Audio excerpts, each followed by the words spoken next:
Namaskar.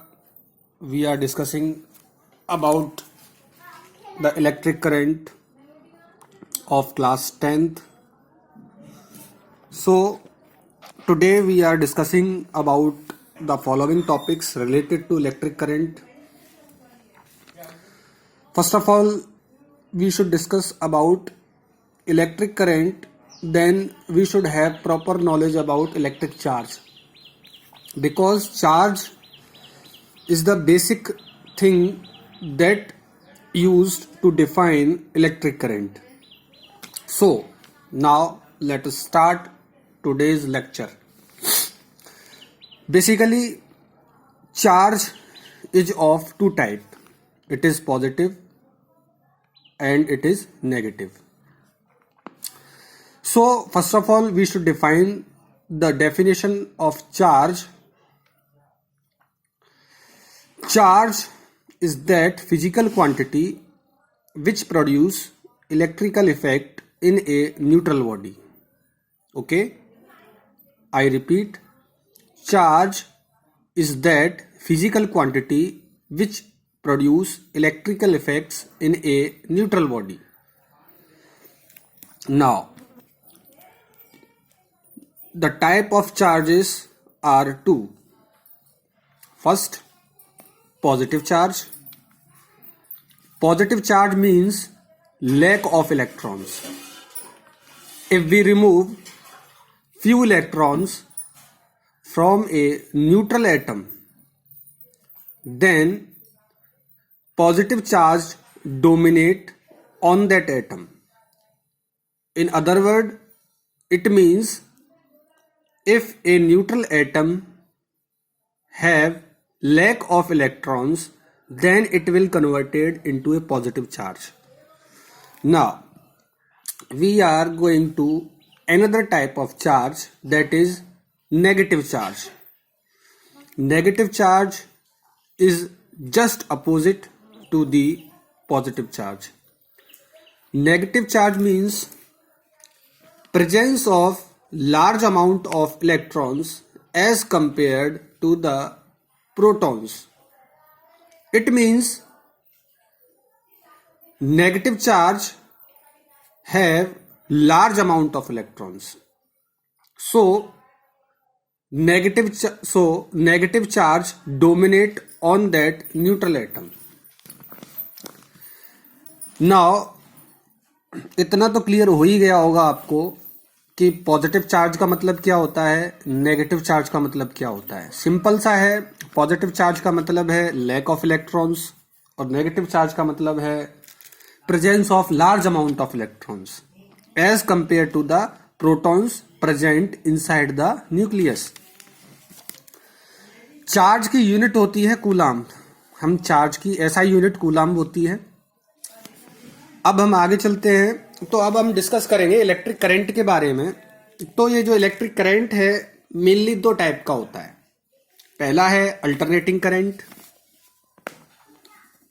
और दूसरा है डायरेक्ट करंट.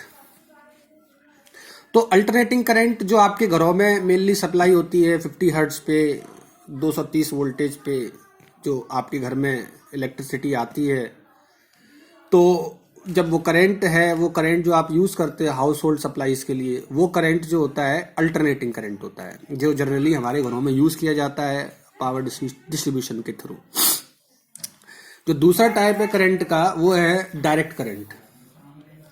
डायरेक्ट करंट वो करंट है जो जनरली बैटरीज में स्टोर किया जाता है. जैसे कि आप इन्वर्टर में यूज़ करते हो, मोबाइल की बैटरी यूज़ करते हो, तो उसमें से जो करंट प्रोड्यूस होता है उस करंट को हम डायरेक्ट करंट कहते हैं.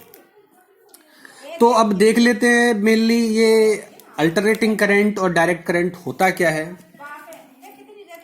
तो देखिए, अल्टरनेटिंग करंट का मतलब है कि अगर करंट की पोलैरिटी और मैग्नीट्यूड टाइम के साथ चेंज हो रहा है. जैसे अगर हम इस ग्राफ को देखें तो इस ग्राफ में आप पाएंगे कि एक पूरी साइन वेव का हाफ पार्ट पॉजिटिव है और एक फिक्स इंटरवल ऑफ टाइम के बाद ये नेगेटिव हुए जा रहा है. फिर उसके बाद ये अगेन पॉजिटिव हो गया, फिर उसके बाद ये नेगेटिव हो गया, मतलब पोलैरिटी अल्टरनेट कर रही है। तो पोलैरिटी अल्टरनेट कर रही है, इसका मतलब ये है कि ये पक्का है अल्टरनेटिंग करंट ही होगा। ओके, तो अल्टरनेटिंग करंट को जब भी आप समझें तो अल्टरनेटिंग करंट का मतलब है एक ऐसा करंट जिसका मैग्नीट्यूड और पोलैरिटी टाइम के साथ चेंज हो रही हो। ओके, सो अब हम आगे चलते हैं, तो हम अब डिस्कस करेंगे डायरेक्ट करंट के बारे में, डीसी। तो डीसी मेनली दो टाइप का होता है। एक होता है फिक्स्ड डीसी, जो आप देख रहे होंगे यहाँ पे ग्राफ, ये पैरेलल है, थोड़ा सा बना ही पाए इसको, ये लाइन पैरेलल है। तो यहाँ पे अगर आप इस ग्राफ को गौर से देखो तो आप पाएंगे कि टाइम के साथ इस करंट का मैग्नीट्यूड चेंज नहीं हो रहा। यहाँ पर भी देखिए, यहाँ पर भी देखिए, यहाँ पर भी देखिए, टाइम चलता रहेगा लेकिन मैग्नीट्यूड चेंज नहीं होने वाला है। तो इस टाइप का करंट जिसमें टाइम के साथ पोलैरिटी भी चेंज ना हो और मैग्नीट्यूड भी चेंज ना हो, उसे हम कहते हैं फिक्स्ड डीसी। तो फिक्स्ड डीसी आप ग्राफ देख सकते हैं, यहाँ पर ये पैरेलल लाइन है ये। ओके, अब हम डिस्कस करते हैं वेरिएबल डीसी का। तो ये वेरिएबल डीसी क्या है? वेरिएबल डीसी मेनली वो करंट है, वो डायरेक्ट करंट है जिसकी पोलैरिटी चेंज नहीं हो रही है टाइम के साथ, लेकिन मैग्नीट्यूड टाइम के साथ चेंज हो रहा है। तो आप देख सकते हैं यहाँ पे, ये हमारी रेफरेंस लाइन है, ये रेफरेंस लाइन है। तो आप देखेंगे ये भी पॉजिटिव है, ये भी पॉजिटिव है, ये भी पॉजिटिव है, ये भी पॉजिटिव है, ये भी पॉजिटिव है। पूरी साइकिल को देखिए आप, पूरी साइकिल आपको पॉजिटिव ही दिखेगी। लेकिन जो चेंज है वो चेंज ये है यहाँ पे फिक्स डीसी कंपैरिजन में वेरिएबल डीसी में, कि यहाँ पर मैग्नीट्यूड टाइम के साथ चेंज हो रहा है। जो आप देख पा रहे होंगे यहाँ पर मैग्नीट्यूड लो है, फिर बढ़ रहा है मैग्नीट्यूड, फिर घट रहा है, देखिए लो हो गया, फिर बढ़ गया, फिर घट गया। तो कहने का मतलब ये है, वेरिएबल डीसी का मतलब सिंपल सा हो गया, एक ऐसा डायरेक्ट करंट जिसका मैग्नीट्यूड टाइम के साथ चेंज हो रहा हो। ठीक है, अब हम डिस्कस करते हैं इलेक्ट्रिक करंट के बारे में। तो यहाँ इस फॉर्मूले से हम डेफिनेशन इसका हम डिफाइन कर सकते हैं प्रॉपरली कि इलेक्ट्रिक करंट क्या है। तो बेसिकली इलेक्ट्रिक करंट की डेफिनेशन बनती है, the flow of charge through a cross section of a conductor in a unit time. किसी भी कंडक्टर के थ्रू पर्टिकुलर टाइम में कुल कितना चार्ज फ्लो होता है उसे हम इलेक्ट्रिक करंट कहते हैं। ओके, तो करंट रेशियो है चार्ज का और टाइम का। तो अगर हम इसकी यूनिट देखें तो चार्ज की यूनिट होती है कूलाम और टाइम की second. This is SI unit, SI unit.